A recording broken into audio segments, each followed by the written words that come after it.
Surgery లేకుండా sciatica, spondylitis, frozen shoulder కి కేవలం 45 నిమిషాలలో నొప్పి లేని అత్యాధునిక చికిత్స ప్రాణ పెయిన్ క్లినిక్.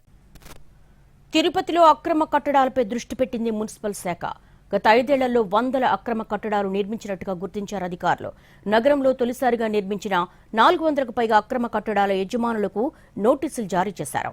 ఆక్రమణదారుల నుంచి సరైన సమాధానం రాకపోతే వాటిని కూల్చేయడంపై సమాలోచనలు జరపనున్నారు మున్సిపల్ అధికారులు.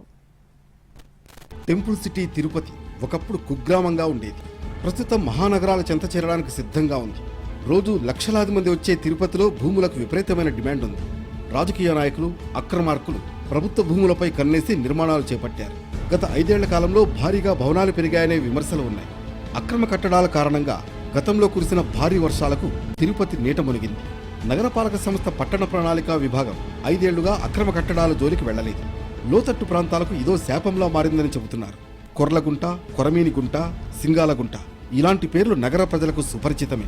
తిరుమల కొండపై నుంచి వచ్చే జలపాతాల వరద నీరు నిల్వ కోసం ఇలాంటివి నగరంలో 200కు పైగా చెరువులు ఉండేవి.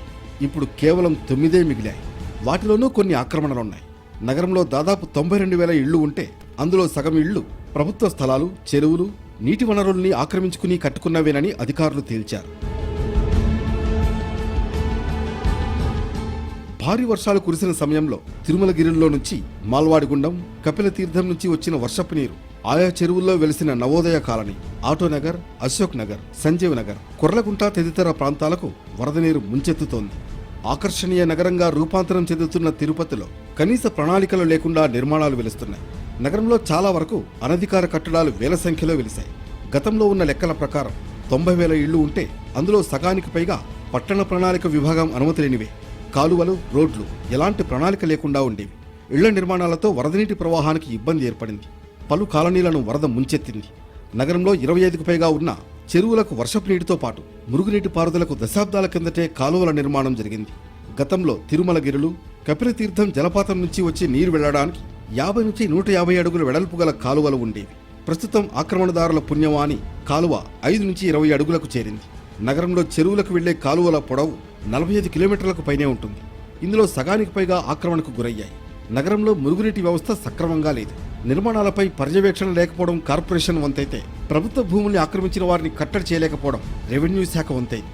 తాజాగా అక్రమ కట్టడాలపై సీరియస్గా దృష్టి పెట్టారు నగర కమిషనర్ మౌర్య.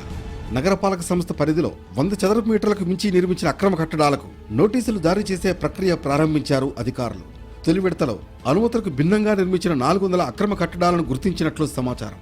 నగరంలో అనేక అక్రమ భవనాలుండగా వైసీపీ అనుకూల నేతల భవనాలపైనే చర్యలకు ఉపక్రమిస్తున్నారంటూ ఇటీవలి కౌన్సిల్ సమావేశంలో మేయర్ శిరీష పలు ఆరోపణలు చేశారు. ఈ నేపథ్యంలోనే అనధికారిక కట్టడాలు గుర్తించే పనిలో అధికారులు నిమగ్నమయ్యారు. అయితే 2022 తర్వాత 100 చదరపు మీటర్ల విస్తీర్ణానికి మించి చేపట్టిన నిర్మాణాలు, 50 చదరపు మీటర్ల అడుగులకు మించిన దుకాణాలకు నోటీసులు జారీ చేస్తున్నారు. ఈ ప్రక్రియ ముగియగానే అనుమతులు ఇచ్చేందుకు వీల్లేని ప్రభుత్వ భూములు, కాలువ, పోరంబోకు స్థలాలు, టీటీడీ, రెవెన్యూ శాఖ నిషేధిత భూముల జాబితాలోని భవనాల్ని గుర్తించేందుకు సమాయత్తమవుతున్నట్లు తెలుస్తోంది. వైసీపీ పాలనలో 2022 తర్వాత ఆ పార్టీ కార్పొరేటర్ల సిఫార్సుతో పెద్ద సంఖ్యలో అక్రమ భవనాల నిర్మాణం జరిగినట్లు ఆరోపణలున్నాయి. నోటీసులకు సరైన సమాధానం రాకపోతే తొలిసారిగా విద్యుత్ సరఫరా నిలిపివేస్తారు. ఆ తర్వాత నగరపాలిక తాగునీటి, యూడీఎస్ కనెక్షన్లు తొలగిస్తారు. దీనికి సంబంధించి అధికారులు కసరత్తు చేస్తున్నారు. ఆ తర్వాత వాటిని కూల్చివేసే అవకాశం ఉంటుందని సమాచారం. మొత్తానికి చాలా కాలం తర్వాత తిరుపతిలోని అక్రమ కట్టడాలపై మున్సిపల్ కమిషనర్ దృష్టి పెట్టడంతో అక్రమార్కుల్లో వణుకు మొదలైంది.